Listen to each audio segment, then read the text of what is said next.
Kuwait हादसे में मारे गए सभी भारतीयों के शव हिंदुस्तान लाए जा चुके हैं। इनमें से 3 यूपी के रहने वाले थे। सभी के शवों को उनके घर पहुंचाया जाएगा, जहां कल सुबह उनका अंतिम संस्कार किया जाएगा।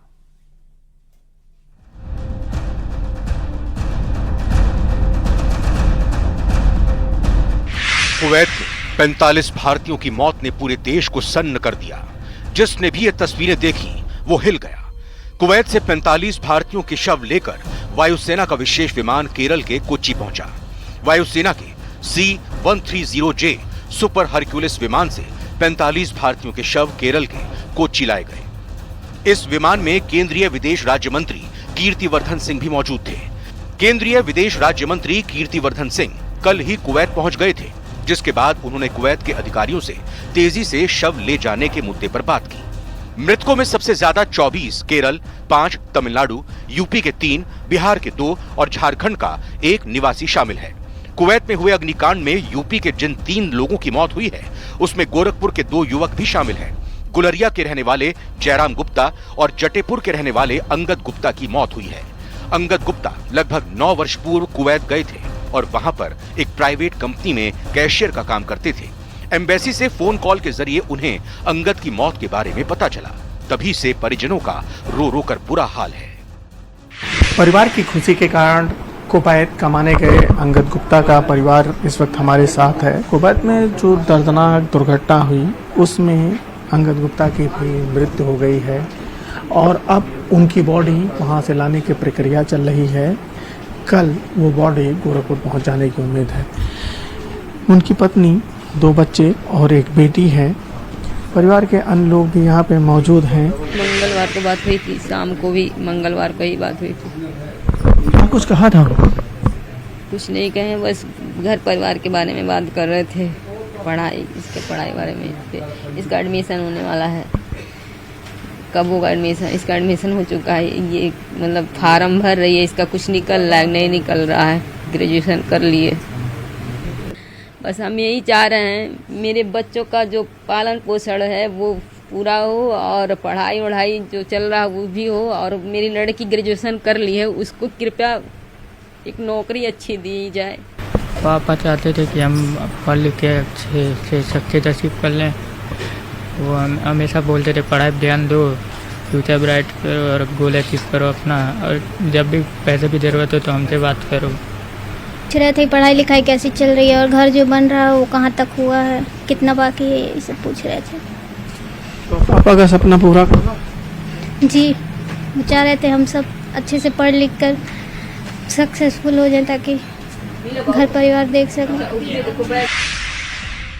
कुवैत के मंगाफ शहर की एक बिल्डिंग में 12 जून को लगी आग में कुल 49 लोगों की मौत हुई थी, जबकि 50 से ज्यादा लोग घायल हुए हैं। इनमें से 48 शवों की डीएनए टेस्ट के जरिए पहचान की गई है, जिसमें 45 भारतीय निकले, जबकि 3 फिलीपींस के हैं। शवों के साथ कुवैत से भारत लौटे विदेश राज्य मंत्री कीर्तिवर्धन सिंह ने कहा, मेरी संवेदनाएं उन लोगों के साथ हैं जिनके अपनों ने हादसे में जान गंवाई। मामले की सूचना मिलते ही पीएम मोदी ने उच्च स्तरीय बैठक की।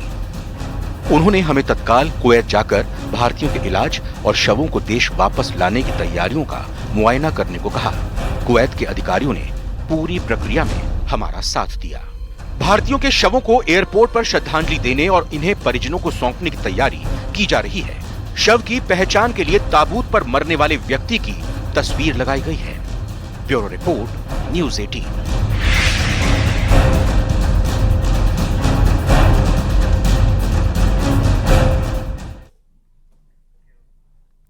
खबर नोएडा से, जहां पर एक्सप्रेसवे पर चलते ट्रक में आग लग गई। इस घटना में ट्रक जलकर राख हो गया। सेक्टर 135 एक्सप्रेसवे की यह घटना है। मौके पर पहुंची फायर ब्रिगेड ने आग पर काबू पाया। अच्छी बात यह रही कि इस घटना में कोई जनहानि नहीं हुई है। तस्वीरें हम आपको दिखा रहे हैं नोएडा से, जहां पर इस ट्रक में अचानक से आग लग गया, जिसके बाद दमकल कर्मियों को सूचना दी गई, आग पर काबू पाया गया। लेकिन इन सब के बीच राहत की बात यह रही कि किसी प्रकार की कोई जनहानि इस अग्निकांड में नहीं हुई है।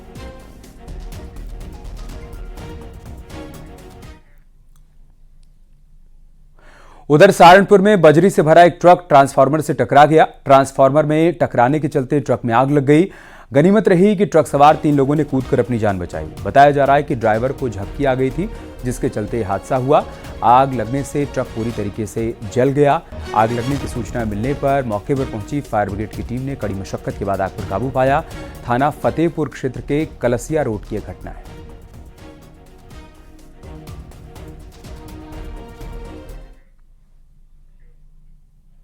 सहारनपुर में लकड़ी के बुरादे के कारखाने में भीषण आग लग गई। आग लगने से इलाके में हड़कंप मच गया। फायर ब्रिगेड की टीम ने मौके पर पहुंचकर कई घंटे की मशक्कत के बाद आग पर काबू पाया। आग लगने के कारणों का अभी तक पता नहीं चल पाया है। इस घटना में लाखों रुपए का नुकसान होने की आशंका है। थाना मंडी इलाके की यह घटना है।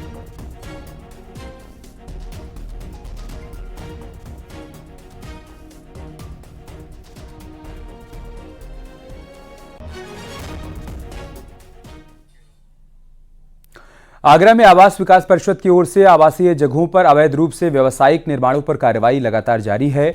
2 दिनों में सीलिंग की कार्रवाई यहां पर की जा चुकी है 18 जगहों पर। तीसरे दिन यमुना पार इलाके में टीम सीलिंग की कार्रवाई करने के लिए पहुंची हुई है और अभी भी इस कार्रवाई को यहां पर आगे बढ़ाया जा रहा है।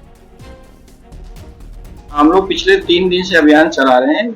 हमने 11 तारीख को एक अभियान चलाया था, जिसमें 5 अवैध जो निर्माण थे, जो आवासीय से व्यावसायिक गतिविधियां संचालित हो रही थी, उस पर हम लोगों ने सीलिंग किया था। और फिर 12 तारीख को हम लोगों ने 13 प्रॉपर्टी को सील किया था और सिकंदरा में। और कल हम लोगों ने कमला नगर में 5 जो प्रॉपर्टियां सील की हैं और एक हॉस्पिटल को एक नोटिस चस्पा किया है। और आज भी हम लोग ट्रांस यमुना में एक अभियान चला रहे हैं। सोनभद्र में ट्रक और ऑटो की टक्कर में 5 लोगों की मौत हो गई और 6 लोग गंभीर रूप से घायल हो गए। सभी लोग ऑटो में सवार होकर नगर उंटारी रेलवे स्टेशन से शक्तिपुंज एक्सप्रेस ट्रेन पकड़ने के लिए निकले थे। उन्हें गुजरात के जामनगर जाना था। तभी सोनभद्र से सटे झारखंड इलाके में यह हादसा हुआ। पुलिस ने घायलों को अस्पताल में भर्ती कराया।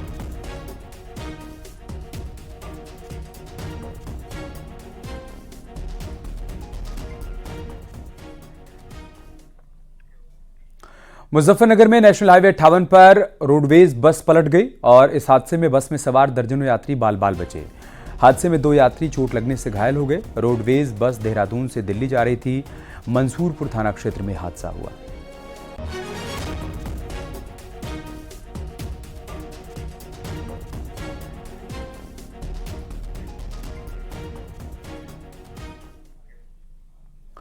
कानपुर में गर्मी का तेवर कम होने का नाम नहीं ले रहा है। हालत इतनी खराब हो चुकी है कि सड़कों पर सन्नाटा पसरा हुआ है।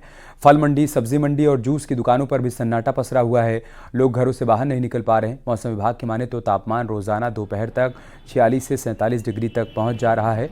मौसम विभाग की माने तो आने वाले 3 से 4 दिन बाद ही राहत मिलने की उम्मीद है।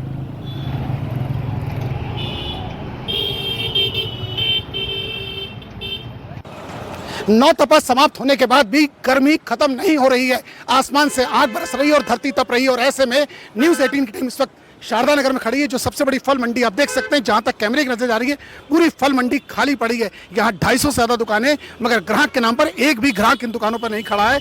इससे समझा जा सकता है गर्मी का कितना असर है कि लोग घरों से नहीं निकल रहे हैं और ऐसे में सिर्फ पेयजल यानी जूस, गन्ने का रस, मक्कू लेके लोग जा रहे हैं। और तो अगर गन्ने की दुकान की बात की जाए तो लोग गर्मी से राहत के लिए कुछ ना कुछ कर रहे हैं। और ऐसे में एक गन्ने की दुकान पर हम खड़े, जहाँ मिक्स फ्रूट हर तरह का मिलता है। कितनी गर्मी है भैया?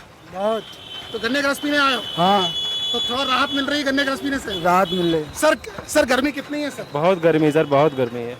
इस बार सबसे ज्यादा गर्मी लग रही है? बिल्कुल गर्मी लग रही है सर, बहुत। सर बताइए कितने गन्ना ज्यादा बिक रहा है कि क्या जूस बिक रहा है? क्या चीज नहीं, कोई चीज नहीं बिक रहा है इस समय, धूप की वजह से। धूप की वजह से आप देख सकते हैं कि दुकानदार का भी कहना है कि धूप से। और ऐसे में देखिए गन्ने का, हमने भी गन्ने का रस पिलाई है आप से, तो गन्ने का रस पीने से थोड़ी बहुत तो राहत आदमी को मिल ही रही है। और लोग इस चीज़ का एहसास कर रहे हैं कि लोगों को किसी न इस गर्मी से राहत मिले। हम भी देखिए जूस पीने का प्रयास कर रहे हैं और उनसे जान रहे हैं कि क्या राहत मिलती है कि नहीं। वाकई जूस पीने से थोड़ी बहुत तो राहत मिल रही है। और ऐसे में डॉक्टर्स भी सलाह दे रहे हैं कि वही लोग घरों से बाहर निकले जिन्हें बहुत जरूरी काम है और एहतियात जरूर बरतें। विजिलेंस आशीष पांडे के साथ अमित गंजू, न्यूज़ 18 कानपुर। और इस बीच योगी सरकार ने गर्मी से परेशान बच्चों और उनके अभिभावकों को बड़ी राहत दी है। यूपी के सरकारी स्कूलों की छुट्टियां बढ़ गई हैं। गर्मी की छुट्टियां 28 जून तक बढ़ गई हैं। मतलब ये कि 8वीं तक के स्कूल 28 जून तक बंद रहेंगे। बेसिक शिक्षा महानिदेशक कंचन वर्मा ने आदेश जारी किया है। पहले 18 जून से स्कूल खुलने थे। शिक्षक संगठनों ने छुट्टी बढ़ाने की मांग की थी। इस पर योगी सरकार ने मांग मान ली है।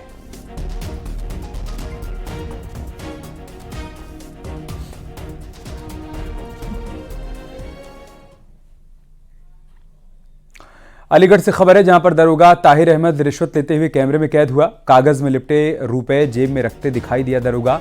20,000 रुपए की रिश्वत लेने का उस पर आरोप लगा है। अलीगढ़ के थाना हरदुआगंज इलाके का यह मामला है। छेड़खानी की शिकायत के बाद समझौते की मंजूरी के लिए उसने रकम की मांग की थी। अलीगढ़ के थाना हरदुआगंज क्षेत्र का यह मामला है।